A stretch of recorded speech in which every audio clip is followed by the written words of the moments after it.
사도행전, 제가 가지고 있는 성경은 215면이 있습니다. 사도행전 16장 6절에서 10절 말씀, 우리 한 목소리로 합독합니다. 6절에서 10절입니다. 시작.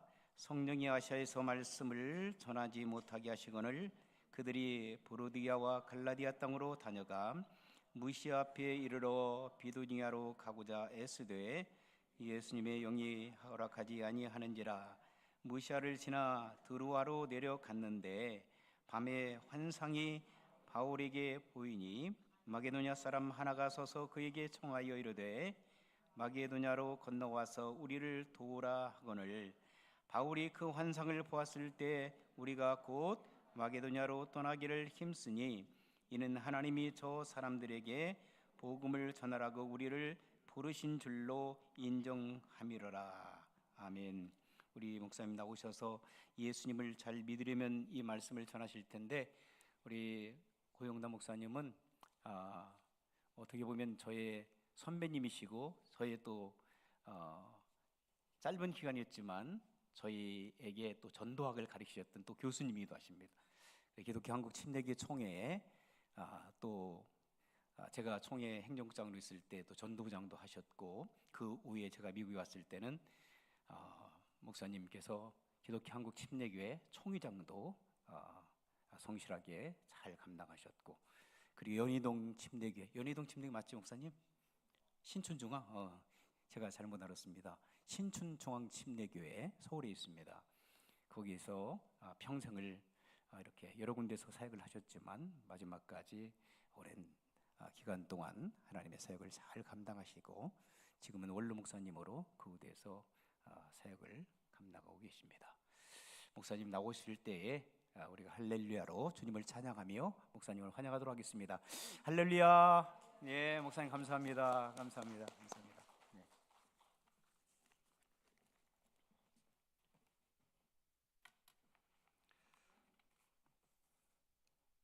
안녕하십니까. 한 달 전에 미국을 방문하기 위해서 이렇게 여행 중에 있습니다. 여기 친구들이 있어서 며칠간 같이 지내는 동안 참 오랫동안 나누지 못했던 옛정을 같이 나눌 수 있는 좋은 기회를 가졌습니다. 또 우리 최기철 목사님께서 여기에서 목회하신다는 것을 제가 늦게 알았습니다만은 이렇게 또 강단까지 허락해 주셔서 너무 감사합니다. 우리 임경철 목사님 총회장 대선배이신데 이렇게 개척한 교회에서 여러분과 함께 예배하게 되어서 너무 영광스럽고 감사함을 드립니다. 이 짧은 시간에 은혜로운 말씀을 같이 나누기를 원합니다. 여러분은 그 한국 교회의 대표가 되시는 한경직 목사님을 아시죠? 일찍 미국에 오신 분들은 잘 모르시는 분도 있을 터이나 한국 교회의 가장 대표자가 되시는 분이 바로 이 한경직 목사님, 서울 영락장로교회에 개척하시고 끝까지 은퇴하셨습니다. 그리고 98세까지 저 남한 산성의 한 집에서 은거하시다가 하나님께 가셨는데, 그분이 돌아가시기 직전에 한국 교계의 목사님들이 그분을 찾아뵙고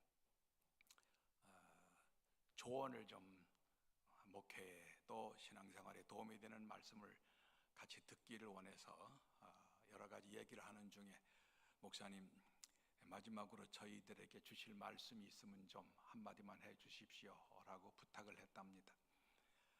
그때 이 연로하신 목사님 한참 생각하시더니, 목사님들 예수님 잘 믿으세요. 예수님 잘 믿으세요. 그 말이 다였답니다. 뭔가 더 귀한 말씀을 주실 줄로 생각했던 목사님들이 갑자기 표정이 달라지면서 좀 실망스러운 모습을 보였습니다. 평생 목회해온 우리들에게 예수님 잘 믿으라는 말이 그렇게 귀한 말일까?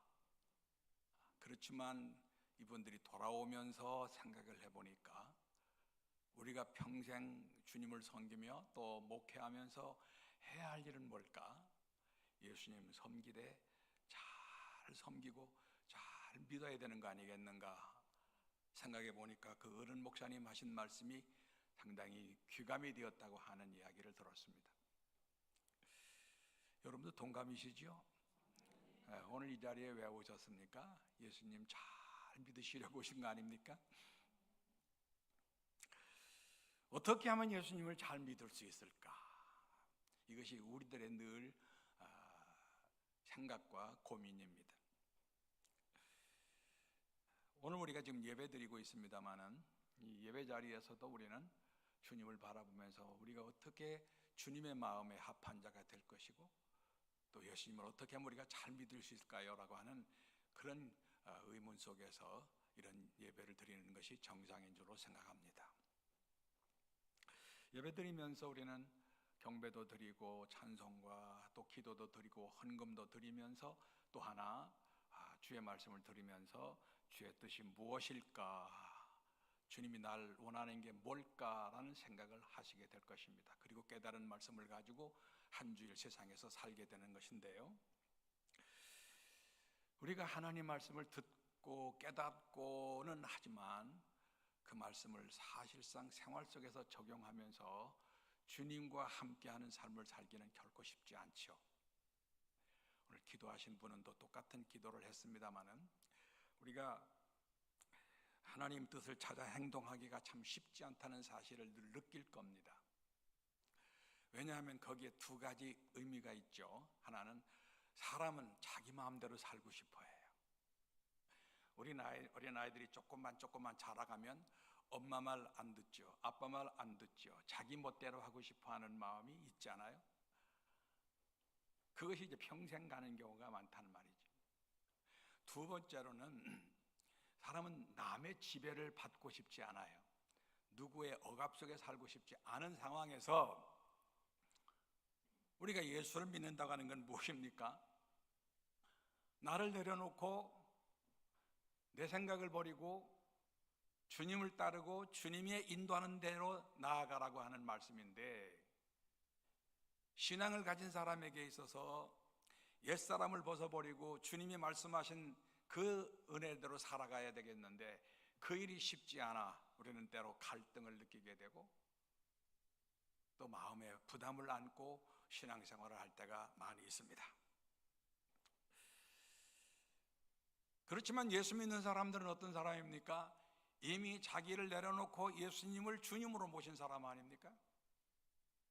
우리가 조금 전에 찬송 불었어요. 내가 주를 삼은 모든 것 내려놓고 내 주를 사랑하겠다고 하는 그러한 표현이 바로 우리의 신앙 고백 아닙니까? 찬송까지는 가능해요. 기도까지도 가능해요. 그러나 삶 속에서 그 일은 너무 어렵다고 하는 것입니다. 그래서 우리는 이 자존심이라는 말과 자존감이라는 말로 여기에서 굉장히 중요한 대두를 일으키게 되는데, 하나 자존심이라고 하는 건 뭘까요? 조금 전에 말씀드린 대로 내가 하고 싶은 대로 살아가는 거예요. 남의 지배를 받고 싶지 않은 거예요. 이렇게 해서 자기 중심의 삶을 살아가는 삶을 자존심이라고 말합니다. 그러나 자존감이라고 하는 것은 나를 이미 내려놓고 하나님 아버지께서 주인이 되신 삶을 살고 하나님 말씀하신 대로 더불어 살아가는 삶을 만들어가는 그 삶이 바로 자존감이잖아요. 그렇기 때문에 예수 믿는 사람들은 자존심을 내려놓고 자존감을 가지고 사는 사람이다, 이렇게 인정하며 사는 것입니다.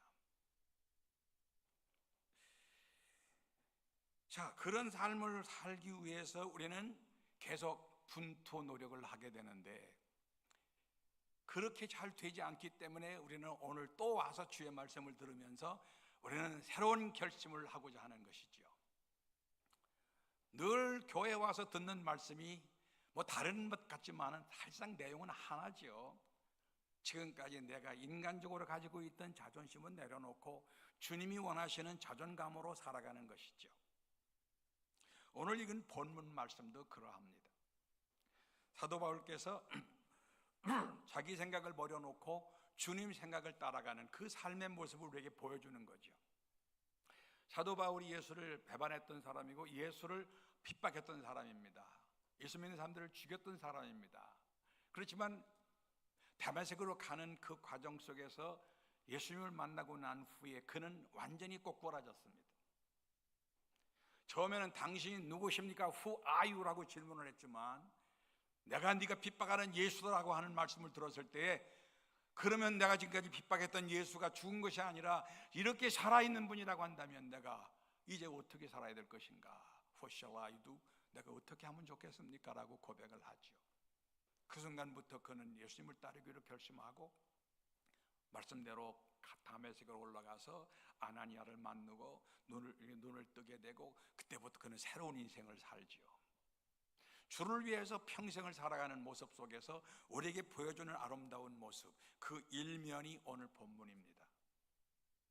1차 전도 여행을 끝내고 돌아온 이 바울이 다시 2차 전도 여행을 떠나면서 아시아에 있는 교회들, 전에 1차 여행 때 다녔던 그 교회들을 다시 방문하기를 원해서 이곳저곳을 다니고 있을 때에 어느 곳에서 주님이 그 길을 막으셔요.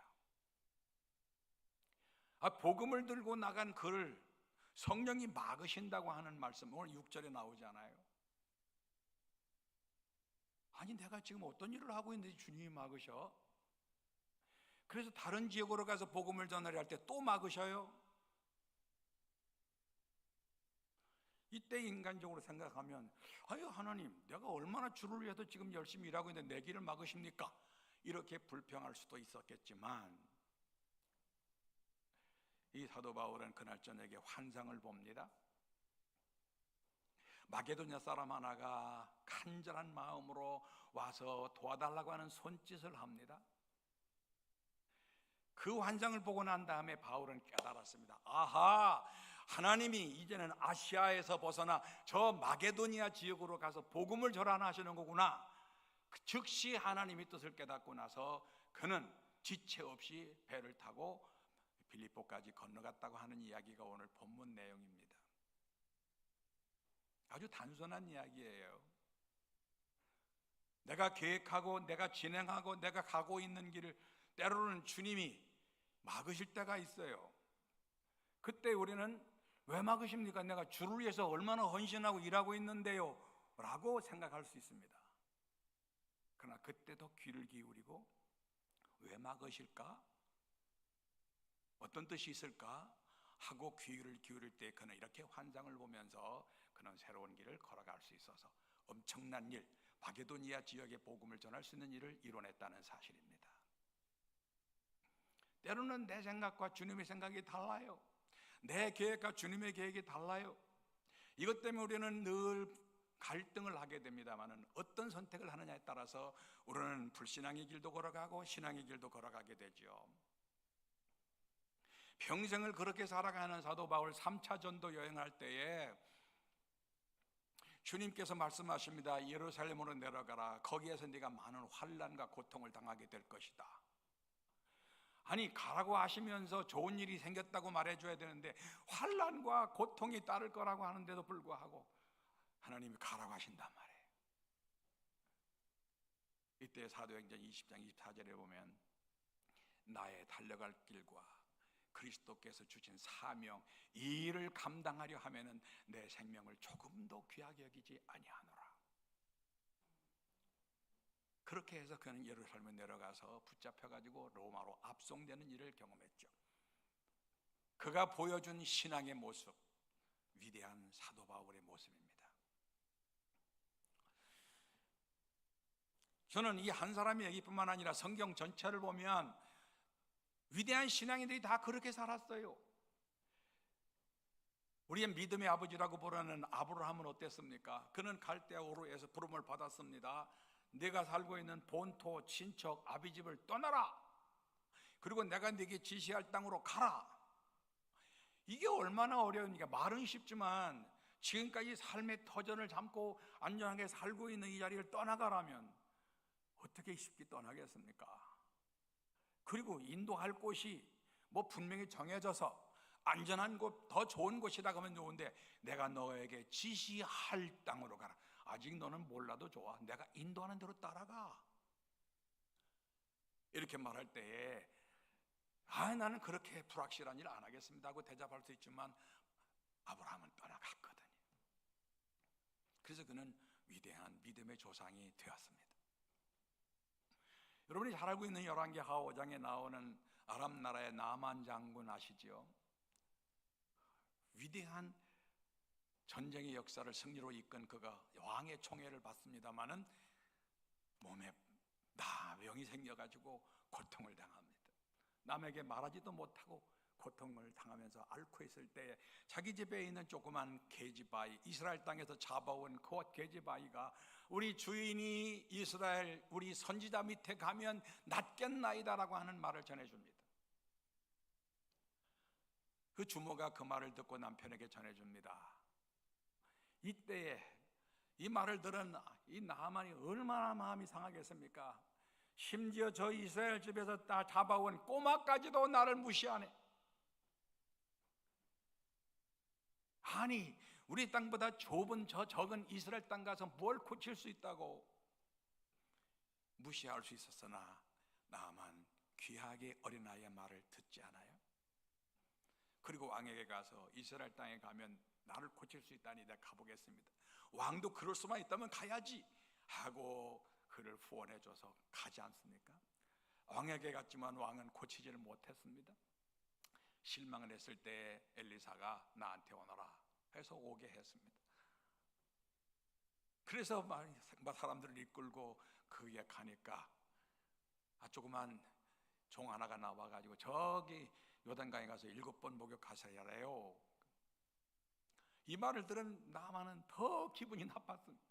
내가 대국의 장군인데 이렇게 어렵게 찾아왔으면 어서 오십시오 돌아오라 해놓고 어디가 아프십니까? 이렇게 저렇게 치료를 한다고 하면 이게 당연한 일인데, 아니 나보지도 않고 종을 시켜서 저기 요단강으로 목욕을 하라? 우리나라에 더 좋은 강이 얼마나 있는데 그런 데 가서 내가 목욕을 해? 당장에 그는 돌이켜 가고자 했습니다. 그런데 부하들이 말합니다. 장군이시여, 당신 여기까지 왔는데 저분이 더 어려운 일을 하라면 하지 않았겠습니까? 그런데 그저 가서 목욕만 하라는데 그거 못 하시겠습니까? 그 말을 들은 나아만이 가서 목욕을 했습니다.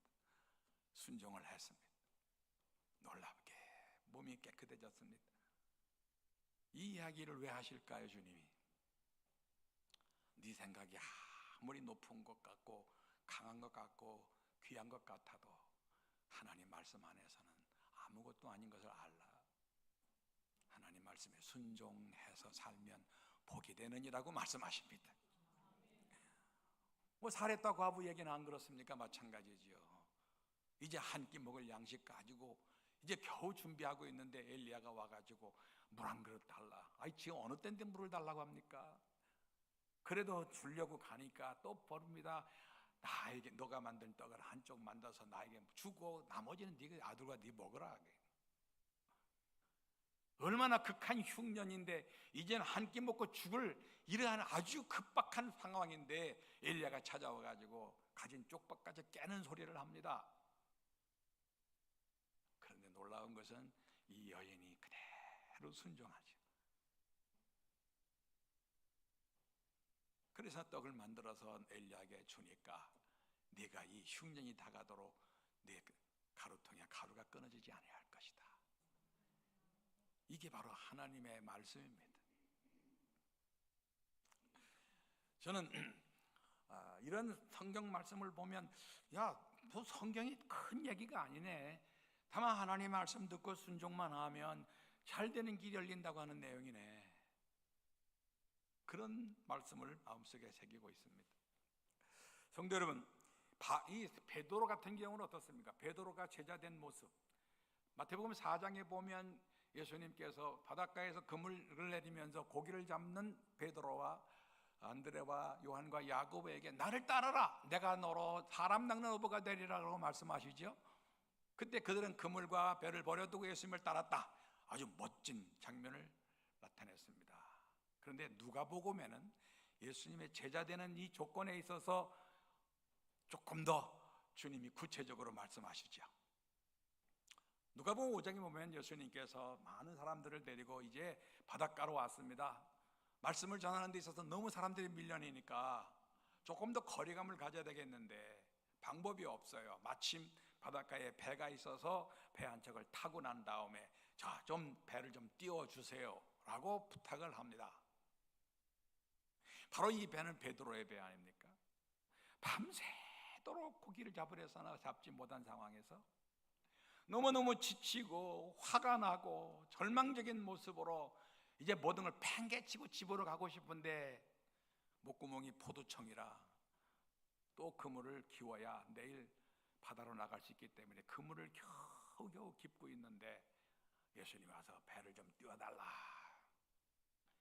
이게 얼마나 괴로운 일입니까? 당장에 화를 내면서 싫어요 라고 말할 수 있는 상황 아닙니까? 그런데 베드로가 배를 띄워줘요. 얼마간의 말씀을 전하다가 예수님께서 고맙다 하고 떠나가면 되는데 깊은 데로 가서 그물을 내려보라. 아이, 또 기가 막힌 얘기 아닙니까? 밤새도록 가가지고 고기를 잡았었고 한 마리도 못 잡은 이 절망적인 환경 속인데 또 깊은 데로 가서 그물을 내려보라. 아니, 내가 지금 이 바다에서 평생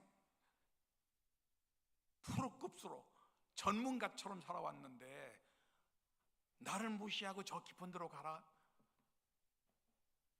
얼마나 화가 나는 일이겠습니까? 당장에 안 해요. 난 이 바다를 당신보다 절 아는 전문가예요. 그렇게 거부할 수 있지만 베드로가 밤새도록 제가 목회를 못 잡았는데요, 당신의 말씀대로 한번 해보겠습니다. 그래가지고 그물을 내리니 이게 웬일입니까? 너무너무 배가 그물이 무거워서 올릴 수가 없어 다른 배를 초청해다가 같이 양쪽 배에 가득히 채울 만큼 고기가 잡혔다. 놀라운 일이 벌어졌습니다. 어부들의 환호와 환성이 울릴 시간입니다. 만선, 어부들에게 간절한 꿈 아니겠습니까?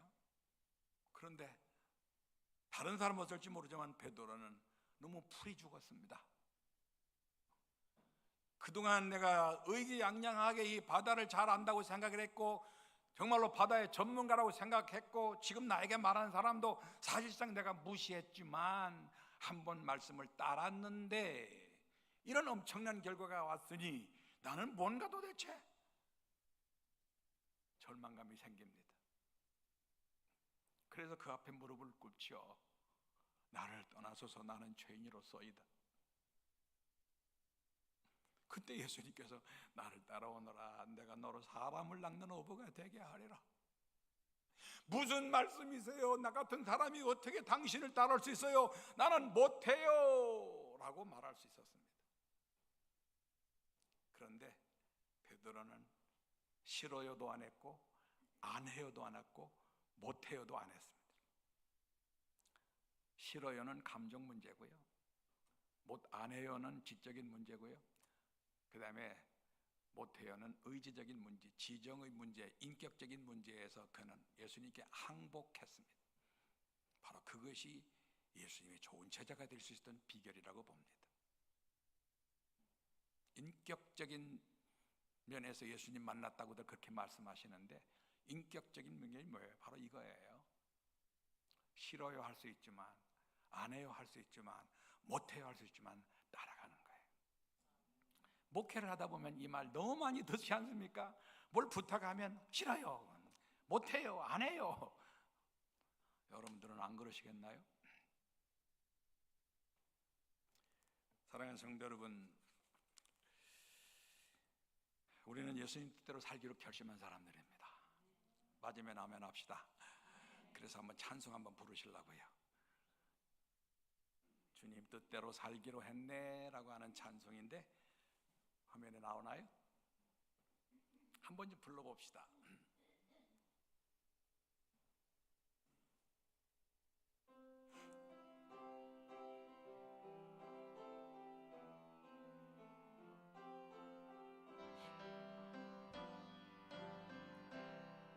주님 뜻대로 살기로 했네. 주님 뜻대로 살기로 했네. 주님 뜻대로 살기로 했네. 뒤돌아서지 않겠네.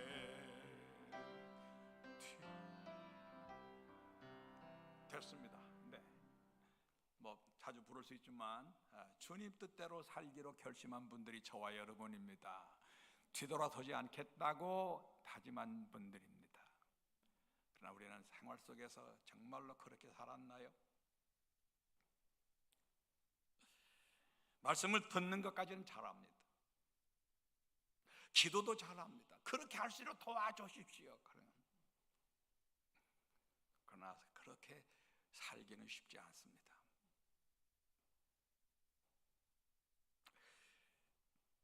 오래전에 저희 대선배이신 목사님 한 분 계셨습니다.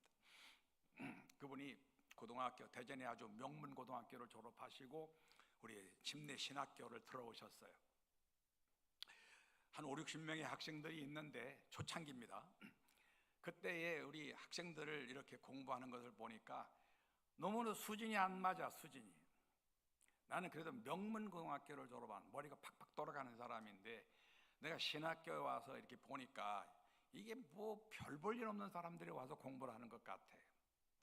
얼마를 공부하다가 야, 너희들은 앞으로 목사가 돼서 일을 목회나 해. 나는 앞으로 나가서 사회에서 돈을 많이 벌어가지고 여러분 교회도 지어주고 여러분들을 도와줄게. 그러면서 신학교를 다니다가 떠나버렸습니다. 그리고 많은 세월이 지나갔습니다. 그분은 이제 교회 집사로서 사업도 많이 하고 사업도 잘 될 때도 있고 안 될 때도 있었지만 어쨌든 사업을 계속했어요. 저는 한 교회에서 그분을 만났습니다. 저는 목사요. 대선배이신 그분은 아직도 집사입니다. 근데 아는 건 너무 많아요. 그러니까 보통 목사님들하고 대화하다 보면 다 목사님들이 그저 그렇게 그건가 이길 수가 없을 만큼 아주 많은 지식을 가지고 있어요. 그러다 보니까 이분이 상당히 교만한 거예요. 목사를 쉽게 무시하는 거예요. 그런데 50이 훌쩍 넘어서 이분이 갑자기 병이 들었어요. 이상한 병이에요. 엉덩이에 종기가 났는데 병은 아니잖아요. 그런데 이것이 점점 커지는 거예요.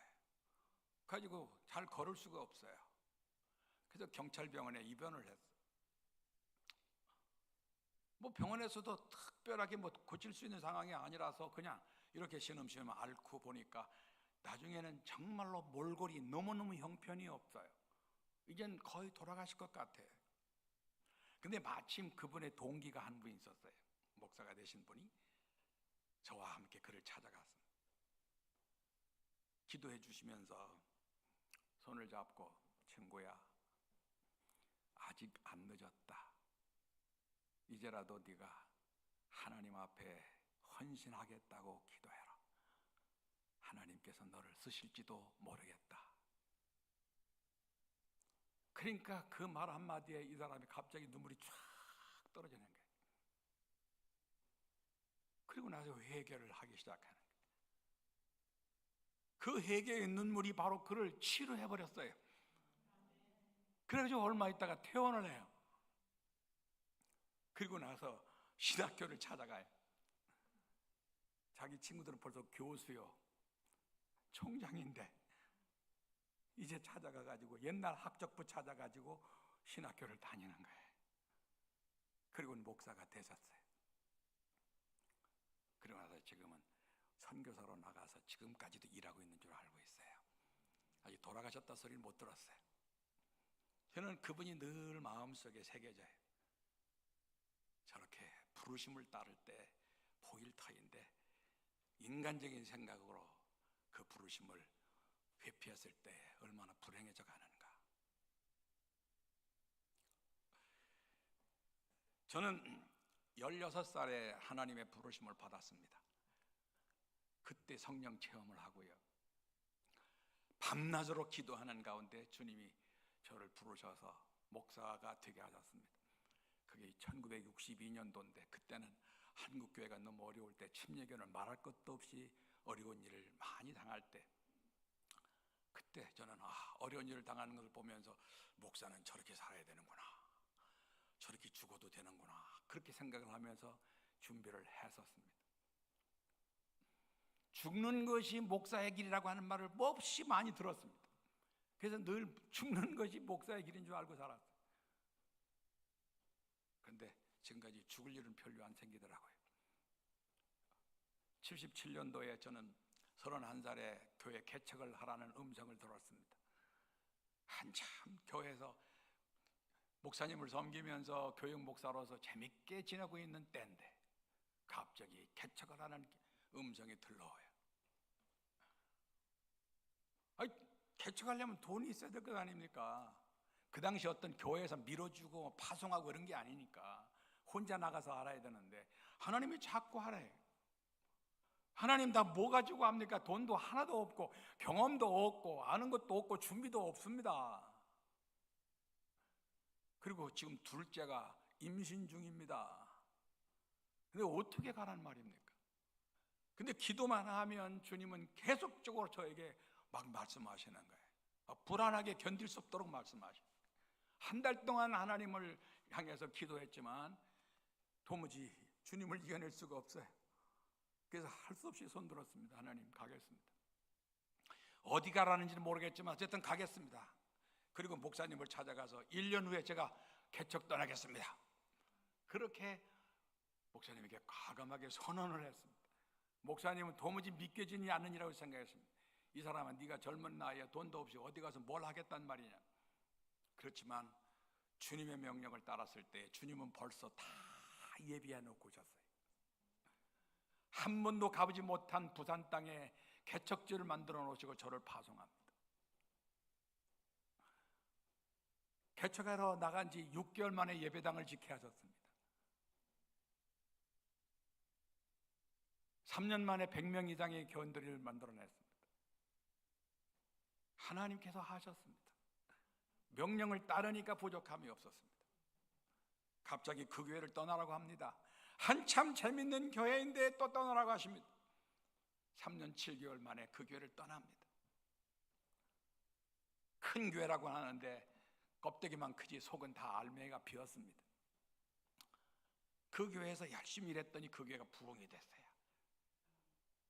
한참 재밌게 일하는데 또 하나님께서 떠나라 해요. 어디로 와? 서울에 있는 개척교회로 가래요. 그 음성을 저는 무조건 순종을 했습니다. 집사람은 어딘지도 모르고 따라왔다가 또 개척이네 하고 울고. 그런데 그 교회를 통해서 하나님은 저에게 많은 은혜를 주셔서 그 안수 집사님들이 저에게 우리는 당신을 귀한 교회, 큰 교회에서 모셔왔으니까 어떻게 당신을 섬길 방법이 없습니다. 사례비를 많이 드리고 싶으니까 목사님 열심히 일만 일해 주십시오. 그래가지고 우리는 사무처리 하게 되면 맨날 사례비 가지고 싸워요. 이만큼 올려, 비교도 안 될 만큼 많이 올려놔요. 아니요, 그렇게 받으면 안 됩니다 목사는. 이러면서 저는 더 밑으로 달라고 얘기하고 이 싸우다 마라. 그러면 목사님 이렇게 정해놓을 테니까 알아서 가져가십시오. 그럴 교회였습니다. 그 교회에서 저에게 유학을 하게 하셨고요, 저에게 총회장이 되게 하셨고요, 33년 동안 목회를 잘 하도록 인도해 주셨습니다. 이렇게 살아오면서 제가 보니까 말씀 순종하니까 손해가 없네. 가면 손해일 것 같은데 따라가니까 손해가 없어. 다 유익이 돼. 저는 지금 다시 태어난다 하더라도 목사가 되고 싶어요. 왜? 주님과 함께하는 게 너무 재밌어요. 제가 평생 잘한 일이 주님께 순종한 일이에요. 그래서 오늘 이 시간 여러분들과 함께 예배하면서 교황의 예수님 믿으려면 잘 믿자. 잘 믿는 방법은 주님 말씀을 순종하자. 목사님이 말씀하실 때, 선포하실 때 그 말씀을 잘 새기면서 거기에서 많은 말씀을 하시잖아요. 여러분들을 위해서 주신 말씀이기 때문에 다 뭐 개인에게 적용할 수가 없으니까 많은 말씀을 선포하실 때 그중에 여러분에게 비수같이 꽂혀지는 말씀이 있을 겁니다. 그걸 딱 붙들고 그걸 가지고 씨름을 하다 보면 하나님께서 여러분을 통해서 영광을 받으시고 은혜의 삶을 살게 하실 줄로 믿습니다. 지금까지 어떻게 살아오셨습니까? 앞으로 남은 생이 복되시기를 바랍니다. 지난 목요일 날 어떤 은퇴하신 목사님들 모임이 있어서 거기서 설교를 했는데 그때 저는 야곱 이야기를 했습니다. 야곱이가 130세 될 때까지 엉망진창의 삶을 살았습니다. 험악한 세월을 살았다고 스스로 고백합니다. 그런데 그가 주님 앞에 모든 것을 내려놓는 순간 모든 것이 다 새로워진 것을 경험한 다음에 아, 이거구나. 그리고 나서 17년 동안 정말로 행복하게 다른 사람을 축복하며 하나님 마음에 합한 자로 살아서 우리에게 좋은 신앙의 본이 된 사람이 되었습니다. 지금까지 어떻게 살아왔든지 그건 문제가 아닙니다. 이제부터 마음을 결심하신다면 하나님은 여러분들을 참 행복한 신앙인으로 축복의 사람으로 만들어 주실 줄로 믿습니다.